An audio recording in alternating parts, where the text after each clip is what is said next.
அருட்பெருஞ்சோதி அருட்பெருஞ்சோதி தனிப்பெரும் கருணை அருட்பெருஞ்சோதி. எல்லா உயிர்களும் இன்புற்று வாழ்க, வள்ளல் மலரடி வாழ்க வாழ்க. கொல்லா விரதம் குவளையெல்லாம் ஓங்குக, நல்லோ நினைத்த நலம் பெறுக. நன்றி நினைத்த எல்லோரும் வாழ்க இசைந்து. உலக மக்களே, அறிவார்ந்த அன்பர்களே, ஆண்மநேய ஒருமைப்பாடுடைய அன்பர்களே, வல்லப்பமான நமக்கு அருளிய திருவருட்பாவில் 3ஆம் திருமுறையில் 3ஆம் பதிகத்தில் இருக்கின்ற இரங்கல் மாலை என்ற பதிகத்தில் இருக்கின்ற பாடலுடைய விளக்கங்களை பார்த்து கொண்டிருக்கிறோம். இரங்கல் மாலை மொத்தம் 31 பாடல்களை கொண்டது. ஒவ்வொரு பாடலிலும் இறைவனை பார்ப்பதற்காக எப்படியெல்லாம் மனம் இயங்குகிறார் என்பதையும், இறைவன் இவரை பார்த்துவிட்டு எப்படியெல்லாம் அருளை கொடுக்காமல் இருக்கிறார் என்பதையும் ஒவ்வொரு பாடலிலும் நாம் பார்த்து கொண்டிருக்கிறோம். இதற்கு முன்னால் பார்த்த பாடலுடைய ஒரு முன் சுருக்கம். வல்லப்பமானவர்கள் இந்த மண்ணுலகை வருவிக்க உற்று சமயங்களும் மதங்களும் மார்க்கங்களும் சார்ந்திருந்த காலகட்டத்தில் இறைவன் தன்னை ஆட்கொள்ளாத வரையில் இவர் யார் என்ற நிலை அவருக்கே தெரியாது. 9 ஆண்டுகள் கழித்து இந்த மண்ணுலகிலே வருவிக்க உற்று 9 ஆண்டுகள் கழித்து ஆட்கொண்ட பிறகு மறைப்பு நீங்குகிறது. மறைப்பு நீங்கிய உடனே இறைவன் யார் என்ற நிலை அவருக்கு தெரிந்து விடுகிறது. இறைவனை பார்ப்பதற்காக திருவெற்றியூர் செல்லுகிறார். இறைவன் காட்சி கொடுத்துவிட்டு மறைந்து விடுகிறார். அதன் பிறகு இவர் தெருவிலே நின்று கொண்டிருக்கிறார். சிவபெருமான் தெருவிலே பவனி வரும்போது மகனை பார்க்காமல், திரும்பி பார்க்காமல் தெருவழியாக ஓடுகிறார். இவரும் பின்னாலேயே ஓடுகிறார். அவர் ஓட்டத்தை பிடிக்க முடியவில்லை, இறைவனுடைய ஓட்டத்தை பிடிக்க முடியவில்லை. அதன் பிறகு மனம் வருந்தி, நாம் போய்தான் அவரை பார்க்க முடியவில்லை என்று சொல்லி நாரையையும் கிளிகளையும் தூது அனுப்புகிறார். அதற்கு எந்த விதமான பலன் இல்லை. அதன் பிறகு ஒரு காதலி காதலனை பார்க்காமல் எப்படி வருந்துவாளோ அந்த நிலையில் இருந்து கொண்டு உலக மக்களுக்காக இந்த பாடலை நமக்கு அருளியிருக்கிறார்கள். அதை பார்த்து கொண்டிருக்கிறோம். தன்னை தலைவியாகவும் இறைவனை தலைவனாகவும் வர்ணனை செய்து, உள்ளத்தை தோழியாக வர்ணனை செய்து, உள்ளத்திடம் சொல்லுவது போல, தோழியிடம் சொல்லுவது போல உலக மக்களுக்கு தெரிவிக்கிறார். இறைவன் தன்னை ஆட்கொண்ட பிறகு 9ஆவது ஆண்டில் வல்லப்பமானுக்கு வயது இல்லை. அவர் ஒவ்வொரு யுகத்திலும் இருந்தவர் என்பதை இந்த பாடலுடைய விளக்கங்களை நாம் பார்க்க போகிறோம். நன்றாக கவனித்துக் கொண்டே வர வேண்டும்.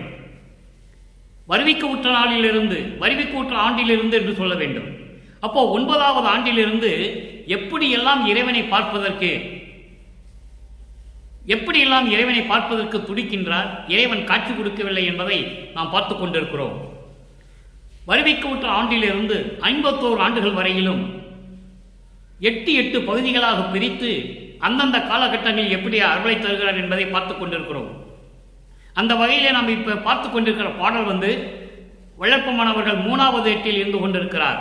3ஆவது எட்டு என்பது 3 இந்த மண்ணுலகுக்கு வருவிக்க உற்று 25 ஆண்டுகள், 24லிருந்து 25 ஆண்டுகள் வரை 3 திருமுறைகள் உருவாகிறது. அந்த 3 திருமுறைகளிலும் எப்படி இறைவனை பற்றியும், இந்த சமயங்களையும் மதங்களையும் மார்க்கங்களையும் சார்ந்திருந்த போது எப்படியெல்லாம் இறைவனை வேண்டினார் என்பதையும் ஒவ்வொரு பாடலிலும் நாம் பார்த்து கொண்டிருக்கிறோம். அதுதான் உண்மை. ஏன்னால் சமயங்களும் மதங்களும் மார்க்கங்களும் அப்போ இருந்தது.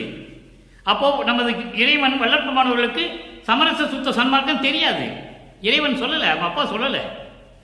அப்போ அதை சார்ந்துதான் இருந்து கொண்டிருக்கிறார். அதன் பிறகு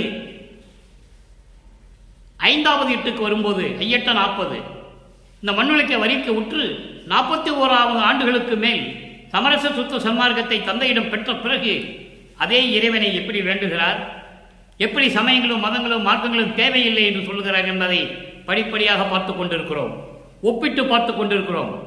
ஏனால் அப்படி சொல்லுவதுதான் காலத்தின் கட்டாயம். காரணம் 200 ஆண்டுகளாகவே வல்லப்பமானவர்கள் வருவிக்க விட்டு 200 ஆண்டுகள் முடிந்து விட்டது. 200 ஆண்டுகளாகவே திருவருட்பாவை பற்றியும் அருட்பெருஞ்சோதி ஆண்டவராகிய நமது வல்லப்பமானை பற்றியும் யாருமே உண்மையான நிலை இதுவரையும் சொல்லவில்லை என்பதுதான் வேதனையான விஷயம். திருவருட்பாவில் அத்தனை உண்மைகள் உண்டு. அதை நாம் பார்த்து கொண்டிருக்கிறோம். நன்றாக கவனியுங்கள். 3ஆவது பதிகம், 3ஆம் திருமுறை, 3ஆவது பாடல். தேடார் குலையார் தேடு ஆர் குலையார் ஒற்றியினார் தூயர்க்கு அலது சுகமருள நாடார் அவருக்கும் நாடார் அவருக்கும் மாலையிட்ட நாள் முதல் இந்நாள் அளவும். தெளிவாக சொல்கிறேன். மாலையிட்ட நாள் முதல் என்பது என்னை ஆட்கொண்ட நாள் முதல். அப்போ ஆட்கொண்ட நாள் எப்போ? 9வது ஆண்டில். வருவிக்க உற்று 9வது ஆண்டில் ஆட்கொண்ட நாள் முதல் என்று சொல்லுகிறார். இங்கே மாலையிட்ட என்று சொல்லுவார். மாலையிட என்பது தன்னை ஒரு பெண்ணாக உருவகப்படுத்தியதனால், தன்னை காதலியாகவும் இறைவனை காதலனாகவும் உருவகப்படுத்தியதனால் மாலையிட்டாள் என்று சொல்லுகிறார். மாலையிட்டான் என்பது வந்து ஆட்கொண்டது. நாள் முதல் அளவும் சூடா மலர் போல் இருந்ததல்லால் சுகம்போர் அணுவும் துய்த்தறியே. கோடா ஏழ் புழல் கொடியே என் குறையை எவருக்கு கூறுவேனே. நான் இந்த குறையை யார்கிட்ட போய் சொல்லுவேன்? தோழியிடம் சொல்லுகிறார். தோழி என்பது உள்ளத்திடம் சொல்லுகிறார். உள்ளத்திடம் சொல்லுவது போல உலக மக்களுக்கு சொல்லுகிறார். எப்படி? உலக மக்களே, திருவொற்றியூரில் இருக்கின்ற இறைவன் காதிலே குண்டலம் அணிந்து கொண்டு திருவொற்றியூரில் இருந்து கொண்டிருக்கிறார். அவர் வேண்டுதல், அதாவது வணங்குகிறவர்களுக்கு மட்டுமல்ல, அடியவர்களுக்கு மட்டுமல்ல, வேண்டாதவர்களுக்கும் அருளை கொடுத்துக் கொண்டிருக்கிறார். ஆனால் என்னை மாலையிட்ட நாள் முதல், என்னை ஆட்கொண்ட நாள் முதல் இது நாள் வரையிலும் என்னை வந்து பார்க்கவில்லை. நான் எந்த சுகத்தையும் அனுபவிக்கவில்லை. சூடாத மலர் எப்படி இருக்குமோ அதுபோல் நான் ஏங்கிக் கொண்டிருக்கிறேன். அதுபோல் ஏங்கிக்கொண்டிருக்கிறேன். இறைவன் வரவில்லை. இந்த குறையை நான் யாரிடம் போய் சொல்லுவேன் உலக மக்களே என்று சொல்லி உலக மக்களுக்கு சொல்லுவது போல இந்த பாடலை நமக்கு அருளி இருக்கிறார்கள். இப்ப இந்த பாடலுடைய பதவுரை பாருங்க. தோடார் குழையார் என்பது காதணிகள் அணிந்த, குண்டலங்கள் அணிந்த, காதிலே அணிகலன்கள் அணிந்த இறைவன் திருவொற்றியூரில் இருக்கிறார். ஒற்றி நாயனார். அவர் எப்படிப்பட்டவரா? தூயருக்கு அலாது, அதாவது அடியார்களுக்கு மட்டும் அல்லாமல் நாடார்னா வணங்காதவர்கள், இறைவனை வேண்டாதவர்கள், இறைவனை நினைக்காதவர்கள், அவர்களுக்கு கூட அருளைக்கக்கூடிய இறைவன் திருவொற்றியூரில் இருக்கிறார் என்று சொல்லுவார். அதே சமரச சுத்த சன்மார்க்கத்தை பெற்ற பிறகு வடலூரிலே சத்தியஞான சபையில் இருக்கிறார் என்று சொல்லுவார். அங்கே தியாகராஜ பெருமான் என்று சொல்லுவார். இங்கே அருப்பெருஞ்சோதி என்று சொல்லுவார். சமயங்களையும் மதங்களையும் மார்க்கங்களையும் சார்ந்த இறைவன் சிவபெருமான், தியாகராஜ பெருமான், பிச்சாண்டி எல்லாம் சொல்லலாம். சொக்கநாதன் பூரம் சமயங்களையே சார்ந்தவர்கள், சமய குடும்பத்தவர்கள். அவர் தத்துவங்களை கொண்ட சமய குடும்பத்தை சேர்ந்தவர்கள். சிவபெருமான், பார்வதி, முருகன், விநாயகன், திருமால், பிரம்மன், இந்திரன், இவங்கெல்லாம் ஒரே குடும்பத்தை சேர்ந்தவங்க. இவங்க சைவ சமயத்தை சேர்ந்தவங்க, அவங்க வந்து வைஷ்ணவ சமயத்தை சேர்ந்தவங்க. பிரம்மன், திருமால், இந்திரன் வைஷ்ணவ சமயத்தை சேர்ந்தவர்கள். இவங்க சைவ சமயத்தை சேர்ந்தவர்கள், சம்பந்தக்காரங்க, பொண்ணு எடுக்கிறவங்க எல்லாம் வரலாற்றில் உண்டு. திருவூர்பாலே சொல்றார், வளர்ப்பு சொல்லுவார். மால் மருகன் என்று சொல்லுவார் முருகனை. முருகன் திருமாலை பார்த்தா என்ன மாமா சத்தியமான்னு கேட்கணும். ஆனால் அருப்பஞ்சாண்டவருக்கு ஒரே செல்வப்பிள்ளை வல்லப்பம்மன் ஒருவர் தான். அவங்க எல்லாம் வந்து இவரை வணங்கணும். திருவூர்பாவில் தெளிவாக இருக்கு. அதை நம்ம இப்போ பார்க்க போகிறோம். அப்போ இந்த பாடலுடைய விளக்கம் பாருங்க. கோர்வையாக சொல்லுகிறேன். காதணியும் குண்டலகளும் அணிந்த இறைவன் திருவொற்றியூரில் இருக்கிறார். அவரை நான் பார்க்க செல்லுகிறேன். நான் பார்க்க முடியவில்லை. என்னை பார்த்து தெருவழியாக ஓடுகிறார். நானும் நாரையையும் கிளிகளையும் தூது அனுப்பி பார்த்தேன், முடியவில்லை. சொல்லி தன்னுடைய மனக்குமரலை உலக மக்களுக்கு சொல்லுகிறார். தோழியிடம் சொல்லுவது போல காதணி குண்டலம் அணிந்த இறைவன் ஒற்றியூரில் இருக்கிறார். அவர்கள், அந்த இறைவன் அடியவர்களுக்கு மட்டுமல்ல, தன்னை வேண்டாதவர்களுக்கும் வணங்காதவர்களுக்கும் அருளை கொடுக்கக்கூடியவர். அப்படிப்பட்ட இறைவன் என்னை ஆட்கொண்ட நாள் முதல் இதுவரையிலும் என்னை வந்து பார்த்ததில்லை. நான் எந்த சுகத்தையும் அனுபவித்ததில்லை. இப்போ 3வது நிலையில் இருந்து சொல்றாரு. 24 இந்த மண்ணிலக்க வருவிக்க உற்று 24வது ஆண்டில் சொல்றார். அப்போ மண்ணிலிருந்து இந்த மண்ணுலக்க வருவிக்க உற்று 24 ஆண்டுகளுக்குள் 3 திருமுறை உருவாயிடுச்சு. 1ஆம் திருமுறை, 2ஆம் திருமுறை, 3ஆம் திருமுறை. இப்போ நம்ம 3ஆம் திருமுறையை பார்த்துட்டு இருக்கோம். ஏன் 2ஆம் திருமுறை பார்க்கலன்னா 2ஆம் திருமுறைக்கு 4ஆம் திருமுறைக்கும் கனெக்ஷன் இருக்கு. 2ஆம் திருமுறையில் திருநூறு பூசணும்னு சொல்லுவார், 4ஆம் திருமுறையில் பூசக்கூடாதுன்னு சொல்லுவார். அப்போ 2ஆம் திருமுறையை சொல்லும்போது அந்த 4ஆம் திருமுறையை சொல்ல வேண்டும். அதுக்காக அது பெண்டிங்கில் இருக்கு. அதனால 3ஆம் திருமுறையை பார்த்துட்டு இருக்கோம். அப்போ இவர்களுக்கெல்லாம் வணங்காதவர்கள் கூட அருள் செய்யக்கூடிய அந்த இறைவன் என் மீது இரக்கம் காட்டாமல் என்னை ஆட்கொண்ட பிறகு வந்து பார்க்கவில்லை. நான் எந்த சுகத்தையும் அணியவில்லை, எந்த சுகத்தையும் நான் பார்க்கவில்லை, அனுபவிக்கவில்லை, எந்த சுகத்தையும் நான் அனுபவிக்கவில்லை என்று சொல்லி தோழியிடம் சொல்லுகிறார். பொறிபோல் வளைந்து மெல்லிய இடை கொண்ட என் தோழியே, இந்த குறையை நான் யாரிடம் போய் சொல்லுவேன் என்று சொல்லி இந்த பாடலை நமக்கு அருளி இருக்கிறார்கள் வல்லப்பமானவர்கள். பாடலின் மைய கருத்து, வல்லப்பமானவர்கள் இறைவனால் வருவிக்க உற்று தான் யார் என்று தெரியாத நிலையில், சமயங்களும் மதங்களும் மார்க்கங்களும் சார்ந்திருந்த நிலையில் திருவெற்றியூரிலே வைத்துக் கொண்டு தெருவிலே நின்று கொண்டிருக்கிறார். தெருவிலே நின்று கொண்டிருக்கிறார் இறைவனை பார்ப்பதற்கு. இறைவன் மகனை பார்த்தவுடன் தெருவழியாக ஓடுகிறார் சிவபெருமான். இவங்களே இப்போ மாட்டக்கூடாது, மாட்டிட்டோம்னா நம்ம அவன் கேள்விகளுக்கு பதில் சொல்ல முடியாது. ஏன்னா ஒரு தாயின் கருவறையில் இருக்கும் போதே ஏராளமான கேள்வி கேட்டவர் தந்தையை பார்த்து. ஆனால் காலங்கள் இருக்கிறது என்று சொல்லி போக்கு காட்டுகிறார். இப்போ இந்த நிலை மாறுது. சமயங்களும் மதங்களும் மார்க்கங்களும் தேவையில்லை என்ற நிலை மாறும்போது, மகனை இனியெல்லாம் உனக்கு தேவையில்லை, நான் சுத்த சன்மார்க்கத்தை கொடுக்க போகிறேன் என்று சொல்லும்போது, 6ஆம் திருமுறையிலே இந்த பாடலுடைய விளக்கம், 3ஆம் திருமுறை பாடலுடைய விளக்கம், முடிவான விளக்கம் 6ஆம் திருமுறையிலே இருக்கிறது என்பதை பார்த்து கொண்டிருக்கிறோம். அந்த வகையிலே இங்கு நாம் பார்க்க வேண்டியது பதிகம் 20 பிள்ளை பெரு விண்ணப்பம். இங்கே ஏங்குகிறார், அங்கே விண்ணப்பம் வைக்கிறார். நீ வித்தியாசத்தை பார்த்துக்கிட்டே வரணும், அப்பதான் உங்களுக்கு புரியும். வல்லப்பமானுடைய இறைநிலை உங்களுக்கு புரியும். வல்லப்பமான் சாதாரண ஒரு குழந்தையாக பிறந்து ஒரு சாதாரண மனிதனாக இங்கே இல்லை. அவர் ஏற்கனவே இறைவனாகவே வருவிக்க உற்றவர். அதை நீங்க மறந்துடக்கூடாது. மனசுல நல்லா நினைச்சுக்கணும், மனசுல உறுதியா பிடிச்சிக்கணும். அவர் இறைவனாகவே வருவிக்க உற்றவர் என்பதை பாடல்களிலே தெளிவாக நமக்கு எடுத்து உரைத்திருக்கிறார்கள் என்பதை இங்கே நான் பதிவு செய்ய கடமைப்பட்டிருக்கிறேன். பாருங்க, பிள்ளை பெரு விண்ணப்பம் 23வது பாடல். பள்ளிகள் பலவாயிடத்தும் உச்சியினும் பகரும் நேர் முதல் பலவாயினும் சொல்லியதோறும் பிறர் துயர் கேட்க சொல்கின்றனவோ என சூழ்ந்தே மெல்லிய மனம் நொந்து இளைத்தனன். பள்ளி சத்தம் போடுது. எதுக்கு சத்தம் போடுது? ஒருவேளை மற்றவங்களுடைய துயரை கேட்க சொல்லுதோ என்று நான் நினைக்கும் போதெல்லாம் மெல்லிய மனம் நொந்து இளைத்தனன். கூகை வெண்குரல் செய்யும் தோறும், கூகைனா ஆந்தை பலமாக கூக்குரல் செய்யும் போது எந்தாய் வள்ளிய குரல் கேட்டு ஐயர் பசு போல. இந்த வள்ளிய கொடுமையான இந்த சத்தத்தை கேட்டு நடுநடுங்கி போன பசு போல நான் நடுங்கினேன், வருந்தினேன். எந்தை நீ அறியாய். எப்படி சொல்றார் பாருங்க. ஒரு பள்ளி சத்தம் போட்டா கூட அது எதுக்கு சத்தம் போடுதுன்னு அவர் மனசு நினைக்குது பாருங்க.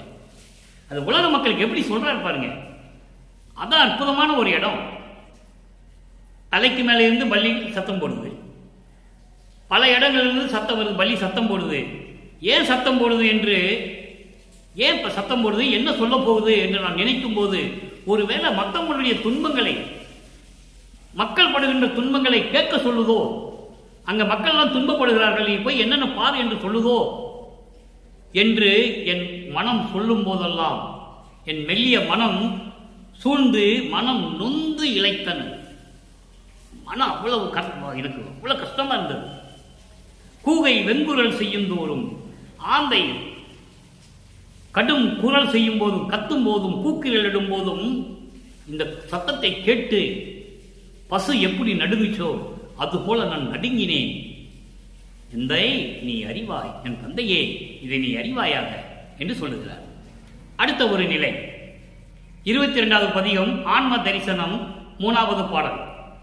3ஆம் திருமுறையிலே இருக்கின்ற 3ஆம் பதிகத்திலே 3ஆம் பாடலுக்கு ஆன்ம தரிசனம் 6வது திருமுறையிலே இருக்கின்ற 3வது பாடலிலே விளக்கம். கலித்த போதெல்லாம் நின் இயல் உணர்ந்தே கலித்தனன். கலித்த போதெல்லாம் நின் இயல் உணர்ந்தே கலித்தனன். கண்களில் நீர் ததும்பி துடித்த போதெல்லாம் நின் அருள் நினைத்தே துடித்தனன். சூழ்ந்தவர் உள்ளத்தை தெளித்த போதெல்லாம் நின் திறம் புகன்றே தெளித்தனன். செய்கை வேறறியே ஒளி திருவுளமே அறிந்தது இவ்வனைத்தும் உரைப்பது என் அடிக்கடி நினக்கே. இது பாடல். இது பாடலுடைய பொருள் பாருங்க. நான் மகிழ்வோடு இருந்த போதெல்லாம் உன் செயல் என்று உணர்ந்தே நான் சந்தோஷப்பட்டேன், மகிழ்ந்து கொண்டிருந்தேன். நான் மகிழ்ந்த போதெல்லாம் எல்லாமே உன் செயல் தானே, உன் இயல் தானே, உன் தன்மை தானே என்று சொல்லி நான் மகிழ்வோடு இருந்தேன். கண்களில் நீர் ததும்பி, கண்களில் நீர் வந்து துளித்த போதெல்லாம்னா கண்ணீர் வடிந்த போதெல்லாம் நின் அருள் நினைந்தே, உன்னுடைய அருள் நினைத்தே நான் கண்ணீர் வடித்தேன். சூழ்ந்தவர் உள்ளத்தை தெளித்த போதெல்லாம், என்னை சுற்றி இருந்தவருடைய உள்ளத்தை தெளிவுபடுத்த போதெல்லாம், தெளியப்படுத்திய போதெல்லாம், உன்னை பற்றி தெளிவாக சொன்ன போதெல்லாம், தெளியப்படுத்த போதெல்லாம் நின் திறம் புகன்றே, உன்னுடைய அருள் வல்லமையை சொல்லியே நான் தெளிவுபடுத்தினேன். என்னை சூழ்ந்தவர்களுடைய உள்ளத்தை தெளியப்படுத்துவதற்காக உன்னுடைய அருள் வல்லமையை சொல்லியே, உன்னுடைய அருள் திறமை, உன்னுடைய அருள் வல்லமையை சொல்லியே நான் தெளியப்படுத்தினேன். வேறு எதையும் எனக்கு செய்ய தெரியாது. செய்வகை வேறு அறியேன். வேறு எதையும் எனக்கு செய்ய தெரியாது. ஒளி திருவுளமே அறிந்தது இவ்வனைத்தும். அருப்பெருஞ்சோதியாக இருக்கின்ற என் தந்தையே, அருப்பெருஞ்சோதியே, இது அனைத்தும் நீ அறிந்ததுதானே. உரைப்பது என் அடிக்கடி உனக்கே. நான் எதுக்காக உங்ககிட்ட அடிக்கடி சொல்லிட்டு இருக்கணும்? அடிக்கடி எதுக்கு சொல்லணும்? ஒரு தடவை சொன்னா போதவா என்று சொல்லி தந்தையிடம் இதை சொல்லுகிறார். அடுத்த ஒரு நிலை பாருங்க. வாதனை கழிவு. 6ஆம் திருமுறை 24 வாதனை கழிவு 13வது பாடல். இங்க 3வது பாடலுக்கு அங்க 13வது பாடல் விளக்கம் இருக்கு. மாயைகளையும் மயக்கங்களையும் துன்பங்களையும் எப்படி நீக்க வேண்டும் என்று வேண்டுகிறார். அப்புறம் எப்படி அவளை பெற்றுக் கொண்டார் அதை கண்டிப்பா சொல்லி ஆகணும். தாயே, இறைவனை தாயும்பார், தந்தையும் சொல்லுவார். நீயே என் தந்தை அருளுடையாய், என்னை நேர்ந்து பெற்ற தாயே என்று சொல்லுவார். நீதானே என் தந்தை, என்னை விரும்பி என்னை நேர்ந்து பெற்ற தாய் நீதான். ஏனென்றால் ஆன்ற சன்மார்க்கம் அணிபெற என்னைத்தான் இன்று அமுதளித்த இனிய நற்றாயே என்று சொல்லுவார். அற்புதமாக இருக்கும். அகவல்ல சொல்லுவார் அது. அப்போ தாயே, என்னைத்தான் தந்தவனே, இந்த மண்ணுலகிற்கு என்னை ஈன்று ஒரு தாயின் வழியாக வருவிக்க செய்த இறைவனே, என்னைத்தான் தந்தவனே, இந்த மண்ணுலகிற்கு தந்தவனே, சமரச சுத்த சன்மார்க்கத்தை மக்களிடம் சொல்வதற்காக இந்த உலகிற்கு என்னை வருவிக்க செய்த இறைவனே. எவ்வளவு அற்புதமா சொல்றார் பாருங்க. தலைவா, சமரச சுத்த சன்மார்க்கத்தின் தலைவா. சமரச சுத்த சன்மார்க்கத்தின் தலைவன் யார்? அருப்பெருஞ்சோதி. அவருடைய மகன் வல்லப்பமான் அவர்கள் பொதுச் செயலாளர், இயக்கிக் கொண்டிருக்கிறார். ஞான சபாபதியே, சத்திய ஞான சபையில் இருக்கின்ற அருப்பெருஞ்சோதி கடவுளே, பேயேன் செய்த பெருங்குற்றம் பொறுத்து இந்த சிறியவன் செய்த குற்றங்களை எல்லாம் மன்னித்து ஆட்கொண்ட பெரியோனே, எல்லாருக்கும் பெரியவனே, ஆதியும் அந்தமெல்லாம் தோன்றிய இறைவனே, அருப்பெருஞ்சோதியே என்று சொல்லுவார். ஒரு தாய் வயிற்றில் முளைக்காத இறைவன் என்று சொல்லுவார். அற்புதமாக இருக்கும். திருவருட்பா அமுத கடவுள். அப்போ பெரியோனே, இங்க பாருங்க, நீயே இந்நாள் முகமறியார் நிலையில் இருந்தால், இப்படியெல்லாம் இருந்துட்டு நீயே இந்நாள் என்பது இந்த மண்ணுலைக்கு வருவிக்க விட்டு நீயே முகம் தெரியாத போல நீ இருந்தால், நீடுலகில் இந்த மண்ணுலகில் நாயே அணையேன். இந்த நாய் போன்று சுற்றி திரிந்து கொண்டிருக்கின்றவன் எவர் துணை என்று எங்கே புகுவேன்? நான் யார் துணை இருக்குன்னு யார்கிட்ட போவேன்? நான் எங்க போவேன்? நபிலாயே, சொல்வாயாக. சொல்லுன்னு சொல்றாரு, விட மாட்டாரு அப்பாவை. மகன் கேட்கிற கேள்விக்கு தந்தையால் பதில் சொல்லவே முடியாது. அவ்வளவு கேள்விகள் இருக்கு திருவருட்பாவில்.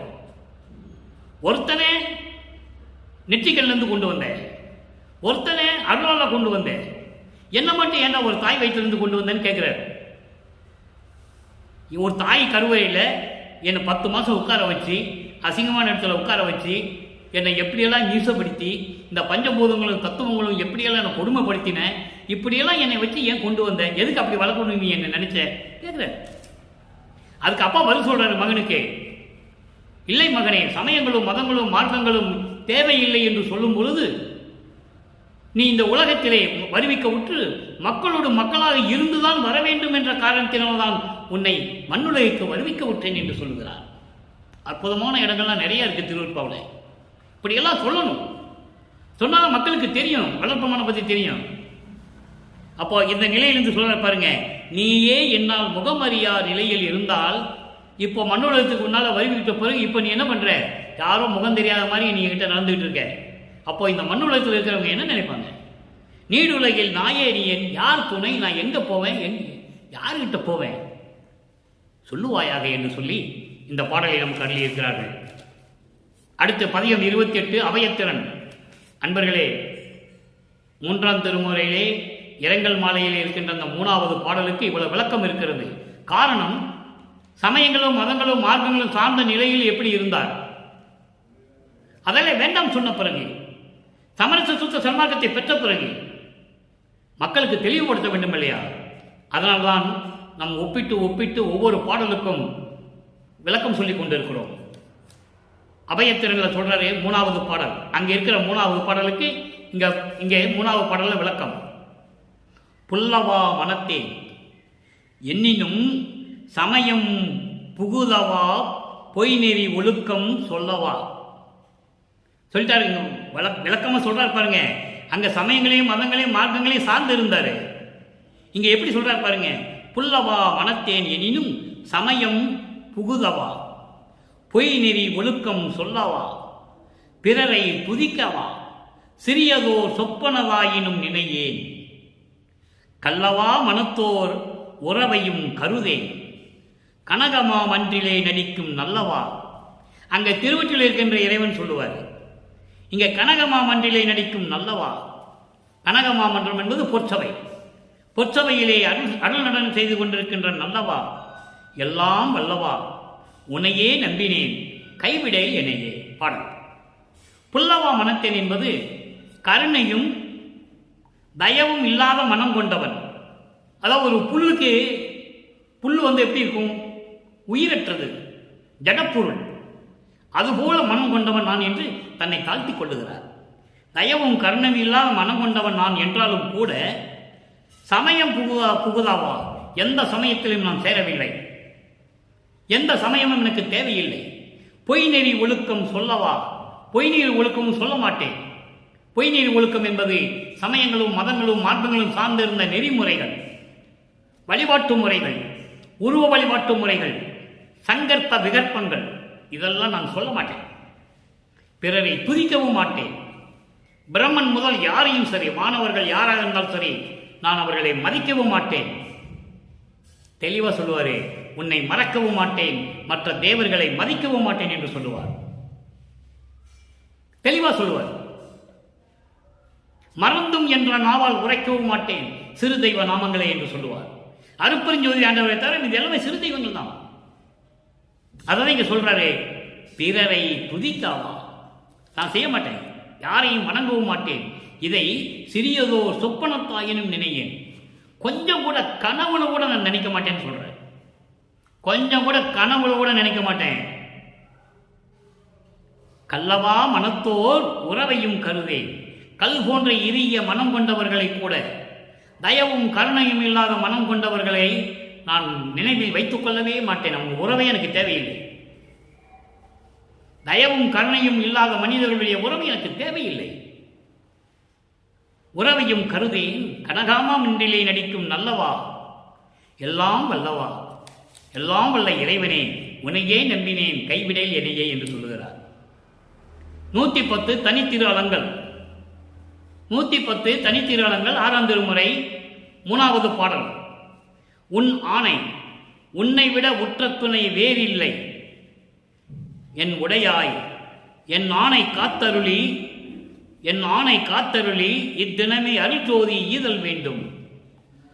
அந்நாணையாபடி அருள் புரிந்த பெருங்கருணை அரசே, என்னை முன்னால் எவ்வளவு பெரிய பிரபஞ்சத்தின் உண்மையை சொல்றார் பாருங்க. மக்களிடம் யார் சொல்லல, அவரே சொல்றாரு. நான் இங்க வர்றதுக்கு முன்னால ஒவ்வொரு யுகத்திலையும் இருந்தேன்னு சொல்றாரு. என்னை முன்னால் நின் அடியவன் என்று உலகு அறிந்த இந்நாள் என் மொழிந்திடாதே, என் மொழிந்திடாதே. அதாவது முன்னால், முன்னால் என்பது இந்த மண்ணுக்கு வருவிக்க முன்னாலே நான் ஒரு அடியனாக இருந்தவன். அதை 3ஆம் திருமுறையிலே சொல்லுவார். ஏனாவன் எனினும் யான் அம்மையின் என் அடியே நான் அறிந்தேன், இதயம் மலர்ந்தேன். அவரை ஆட்கொண்ட பிறகு அவருக்கு தெரிஞ்சிருச்சு. இதுக்கு முன்னால் நம்ம எப்படி இருந்தோம், மண்ணுலகத்துக்கு வரும்னால விண்ணுலகத்தில் நமக்கு அப்பாவுக்கு எப்படியெல்லாம் ஒப்பந்தமாச்சு, ஏன் தனக்கோடி காலத்தில் தாலி கட்ட சொன்னாரு, அப்போ வானவர்கள் இருந்தால் எப்படி வாழ்த்துனாங்க, எல்லாம் இங்கே சொல்றாரு. பாட்டில் இருக்கு, எல்லா உண்மைகளும் திருவருட்பாவில் இருக்கு. அதை தான் இங்கே சொல்றாரு. என்னை முன்னால் நின் அடியேன் என்று இந்த உலகம் தெரிஞ்சிச்சு, உலகத்துக்கு தெரிஞ்சிச்சு. நான் முன்னாலேயே உங்களுக்கு அடியனாக இருந்தால் உலகத்துக்கு தெரிஞ்சிச்சு. அப்படி இருக்கும்போது அது எப்படி என்று இப்போ நீ கேட்காத, அது எப்படி அப்படின்னு நீ கேட்கக்கூடாது. அதான் கேட்கிறாரு, என் மொழிந்திடாதே, அது எப்படி என்று நீ சொல்லிடாத. ஏற்கனவே முன்னால் நான் உனக்கு அடியனாக இருந்தவன், அது உலகத்துக்கு தெரிஞ்சு போச்சு, இனிமே உன்னால் மறைக்க முடியாது, அதை மட்டும் நீ எப்படின்னு கேட்கிறாத என்று சொல்லி இந்த பாடலை நமக்கு அருளி இருக்கிறார்கள். அதாவது, உன் மீது சத்தியம், உன் ஆணை, உன்னை விட உற்ற துணை வேறு இல்லை என் உடையாய். இந்த உலகத்தில், இந்த பிரபஞ்சத்தில் உன்னை விட வேற துணை எனக்கு இல்லை. என் ஆணை காத்து நான் சொல்லுவதை ஏற்றுக்கொண்டு அருளி இத்தினமே அருள்ஜோதி ஈதல் வேண்டும். எனக்கு அருள்ஜோதி கொடுத்துரு, அருள்ஜோதி ஈதல் வேண்டும். அந்நாணைப்படி என்று எந்த தடங்களும் எந்த குறுக்கீடும் இல்லாமல் அருள் புரிந்த பெருங்கருணை அரசே, நான் கேட்ட உடனே எந்த தடங்களும் இல்லாமல் எந்த குறுக்கீடும் இல்லாமல் யோசிக்காமல், மகன் கேட்டு விட்டானே என்று சொல்லி யோசிக்காமல் எனக்கு அருளை கொடுத்த இறைவனே, என்னை முன்னால் நின் அடியான் என்று உலகம் தெரிஞ்சு போச்சு. இப்போ நீ கேட்டுட்டு இருக்காத, அது எப்படி நீ என்ன கேட்கக்கூடாது, அது உலகத்துக்கெல்லாம் தெரிஞ்சு போச்சு அப்படின்னு சொல்லி இந்த பாடலை நமக்கு அருளி இருக்கிறார்கள். இறுதியாக ஒரே ஒரு விளக்கம். அந்த விளக்கம் எப்படி என்றால், ஒவ்வொரு யுகத்திலும் வள்ளல் பெருமான் இருந்ததை உலக மக்களுக்கு திருவருட்பா மூலம் தெளிவாக தெளிவுபடுத்துகிறார். ஆனால் மக்களிடம் யாரும் சொல்லவில்லை. இப்போ நடராஜபதி மாலை எடுத்துக்காங்க, 97வது பதிகம் நடராஜபதி மாலை. ஒவ்வொரு யுகத்திலும் வள்ளல் பெருமான் எங்கே இருந்தார், எப்படி இருந்தார், என்ன செஞ்சிட்டு இருக்கிறார், உலக மக்களுக்கு தெரியணும்ல. ராமையா பிள்ளைக்கு சின்னியாமருக்கு மட்டும் அவர் பிறந்து வந்துடல. இதை நான் இந்த பதிவை நான் வெளிநாட்டிலும் பதிவு செய்திருக்கிறேன், வெளி மாநிலங்களிலும் பதிவு செய்திருக்கிறேன். அவர்கள் உபசாரத்தால் பெற்ற தந்தை ஒருவன், உபசாரத்தால் பெற்ற தாய் ஒருத்தி என்று சொல்லுவார். பெற்றுக் கொடுத்தார்கள் புண்ணியவதிகள். சின்னையமையார் புண்ணியவதி, ஒரு இறைவனை 10 மாதம் வயிற்றுல வச்சு நமக்கு கொடுத்தாங்க. அவ்வளவு பேர் அவங்களுக்கு உண்டு, அவ்வளவு புண்ணியம் உண்டு அவர்களுக்கு. ஆனால் அவர் யார் என்பதை இங்கே சொல்லுகிறார் நடராஜபதி மாலையிலே. நல்லா நீங்க கவனிக்கணும். ஊழி ஊரும் ஊழி 97வது பதிகம் நடராஜபதி மாலை 22வது பாடல்ல இடையில வரும். நான் தேவையான மட்டும் தான் உங்களுக்கு எடுத்து சொல்லிட்டு இருக்கேன், ஏன்னா நமக்கு நேரம் பத்தாது. எவ்வளவோ விளக்கங்கள் சொல்லலாம், வருட கணக்கில் சொல்லிக்கிட்டு இருக்கலாம். அதனால சுருக்கி சொல்லிட்டு இருக்கேன். 97வது பதிகம் நடராஜபதி மாலையில 22வது பாடல்ல இடையில வரும். ஊழி ஒரு ஊழி பல அண்ட பகிர் அண்டத்து உயிர்களெல்லாம் தரினும் அந்தோ ஒரு சிறிதும் உலவாத நிறைவாகி அடியேற்கு உவப்போடு கிடைத்த நிதியை. முன்னால் நான் முன் அடியேன் என்று சொல்லுகிறார். அந்த அடியேற்கு உவப்போடு கிடைத்த நிதியை என்று நடராஜபதி மலையில் சொல்றார். ஊழிதோறும் ஊழி, ஊழிதோறும் ஊழி என்பது ஒவ்வொரு யுகத்திலும் கிரேதயுகம், திரேதயுகம், துவாரயுகம், கலியுகம். கலியுகத்தின் கடைசி திருவிளையாடல் தான் இவர் மண்ணுக்கு வருவிக்க செய்தது. 4 யுகத்திலேயே நான் இருந்தேன், தெளிவா சொல்றாரு. 4 யுகத்திலும் நான் இருந்தேன். அண்டத்து உயிர்களெல்லாம் தரினும், எல்லா உயிர்களும் இருந்தாலும் கூட ஒரு சிறிதும், ஒவ்வொரு யுகத்திலும் எத்தனையோ அண்டங்களிலும் உயிர்கள் தோன்றிக் கொண்டிருந்தன. இருந்தாலும் ஒரு சிறிதும் உலவாத நிறைவாகி, உலவாத என்றால் அழியாத நிலையில் மரணமில்லா பெருவாழ்வில் பரிபூரணமாக இருந்து கொண்டிருந்தவன் இந்த அடியருக்கு தெளிவா சொல்றாரு. இந்த அடியருக்கு ஓப்போடு கிடைத்த நிதியே, பேரின்பத்தோடு கிடைத்த அருள் செல்வமே. நடராஜனை பார்த்து சொல்றாரு, அருள் செல்வமே, வாலி நீடூழி என வாய் மலர்ந்து அழியா வரம் தந்த வள்ளலே. மகனே, நீ ஒவ்வொரு யுகத்திலும் நீடூழி வாழ்வாயாக என்று சொல்லி வாய் மலர்ந்து வரம் தந்த வள்ளலே. இவ்வளவு தெளிவா சொல்றாரு பாருங்க. மக்களிடம் யாரும் சொல்லவில்லை, வள்ளல் பெருமானை பற்றி யாருக்குமே தெரியாது. பொதுவா சொன்னாங்க, பொதுவா பேசினாங்கன்னு சொல்லுவாங்க. பொதுவா பேசினாங்க, வள்ளல் பெருமான் பசிக்கு சோறு போட சொன்னார், முடிஞ்சு போச்சு, அவ்வளவுதான். பசிக்கு சோறு போட சொன்னார், போட சொன்னார் தான், உண்மைதான். மற்றதெல்லாம் சொல்லலையே, சோறு மட்டுமா போட சொன்னாரு? ஜீவகாருண்ய ஒழுக்கத்தை எப்படியெல்லாம் சொன்னாரு? அது பெரிய டாபிக், நம்ம பேசணும்னா நேரம் கடந்துகிட்டே இருக்கும். வாலி நீடூழி என வாய் மலர்ந்து அழியா வரம் தந்த வள்ளலே. தெளிவா சொல்லிட்டார். ஒவ்வொரு யுகத்திலையும் அவர் இருந்தார் என்பதை தெளிவுபட நமக்கு திருவருட்பாவை அருளி இருக்கிறார்கள் நமது இறைவன் வள்ளல் பெருமானவர்கள். அருட்பெருஞ்சோதி அகவல்லே சொல்லுவாரு, என்னையும் பணிகொண்டு இலவா வரமளித்து அன்னையில் உந்த அருட்பெருஞ்சோதி, இலவா வரமளித்து என்னை மேலேற்றிய அறவாளியாம் அருட்பெருஞ்சோதி, சாவா இருநிலை தந்தனம் உனக்கே ஆவா என அருளிய அருட்பெருஞ்சோதி. நிறைய இடத்துல சொல்லுவார். அப்படிப்பட்ட நிலையில் இருக்கின்றவர் வள்ளல் பெருமானவர்கள். இரவா வரமளித்து என்னை மேலேற்றிய அறவாளியாம் அருட்பெருஞ்சோதி. இதெல்லாம் அகவல்ல நிறைய வரும், நிறைய இடங்கள்ல வரும். அடுத்து பாருங்க, 109வது பதிகம் உலகப்பேருன்னு ஒரு பதிகம். பதிகம் 109 உலகப்பேரு. அதுல ஒரு 9வது பாடல். ஒவ்வொரு யுகத்தில் அவர் எப்படி இருந்தார்னு சொல்லணும்ல. 7 உலக அவத்தை விட்டு ஏறினேன் மேல்நிலை, ஊழி ஒரு ஊழி உயிர் தலைத்து ஓங்கினன். எப்படி சொல்ற பாருங்க. ஆலியானும் அயனும் முதல் அதிசயக்க வாலி மன்றோங்கும் மறுப்பெருஞ்சோதியின் மன்னருளே என்று சொல்லுவார். 7 உலக அவத்தை விட்டு ஏறினேன் மேல்நிலை. 7 உலக அவத்தை என்பது 7 வகையான பிறப்பு இறப்பு நிலைகள். அதை அகவலிலே சொல்லுவார். ஊர்வன, பரப்பன, உருவன, நடப்பன, 6 உரக்காத்தருள் அருட்பெருஞ்சோதி. 4 தான் சொல்லுவாரு. ஊர்வன என்பது ஊர்ந்து செல்லக்கூடிய உயிரினங்கள், பரப்பன என்பது பறந்து செல்லக்கூடிய உயிரினங்கள், உருவன என்பது தாவரங்கள், நடப்பன என்பது நடந்து செல்லக்கூடிய உயிரினங்கள். இந்த 4 தவிர மனிதர்கள், அசுரர்கள், தேவர்கள், இந்த 3 சேர்த்துக்கணும். இந்த 7 உலக அவத்தை விட்டு, இந்த 7 நிலைகளில் இருக்கின்ற பிறப்பு இறப்பெல்லாம் விட்டு நான் மேல்நிலைக்கு சென்று விட்டேன். அதற்கு ஊழி ஒரு ஊழி உயிர் தலைத்து ஓங்கினன். ஒவ்வொரு யுகத்திலையும் நான் இருந்தேன்னு சொல்ற. இந்த பிரபஞ்சத்தில் எந்த முனிவனும் இந்த ரிஷியும் சொன்னதே இல்லை. கோடிக்கான பேர்கள் தோன்றினார்கள், எத்தனையோ பேர் தோன்றினார்கள். நான் ஒவ்வொரு யுகத்திலும் இருந்தவன் என்று யாருமே சொன்னதில்லை. அப்படி அந்த நிலையில் இருந்து கொண்டு உயிர் அளித்து ஓங்கினன். ஆலியன் அயன் முதல் அதிசயக்க. ஆலியன் என்பது ஆலியன், ஆலி என்பது கடல். கடலிலே பள்ளி கொண்டிருக்கின்ற திருமாலும் சரி, பிரம்மனும் சரி, இவங்க முதல் எல்லாருமே என்னை பார்த்து அதிசயமா பார்க்கிறாங்க. பிரம்மன் திருமால்கிட்ட கேட்கிறான், நான் இவனை படைக்கவே இல்லையே, யார் படைத்தது என்று கேட்கிறான். திருமால் திரும்பி கேட்கிறான், ஆமா இவன் நம்ம லிஸ்ட்லயே இல்லையே. அதன் பிறகுதான் ஆராய்ச்சி செய்கிறார்கள், இவன் அருட்பெருஞ்சோதி ஆண்டவர் மகன் என்று பிறகுதான் தெரியும் அவங்களுக்கு. ஆலியானும் மயனும் அதிசயிக்க என்னுள் வாழி அருட்பெருஞ்சோதியார் மன்னவே. எல்லாரும் அதிசயமா பார்க்கிறாங்க. காரணம் என்ன?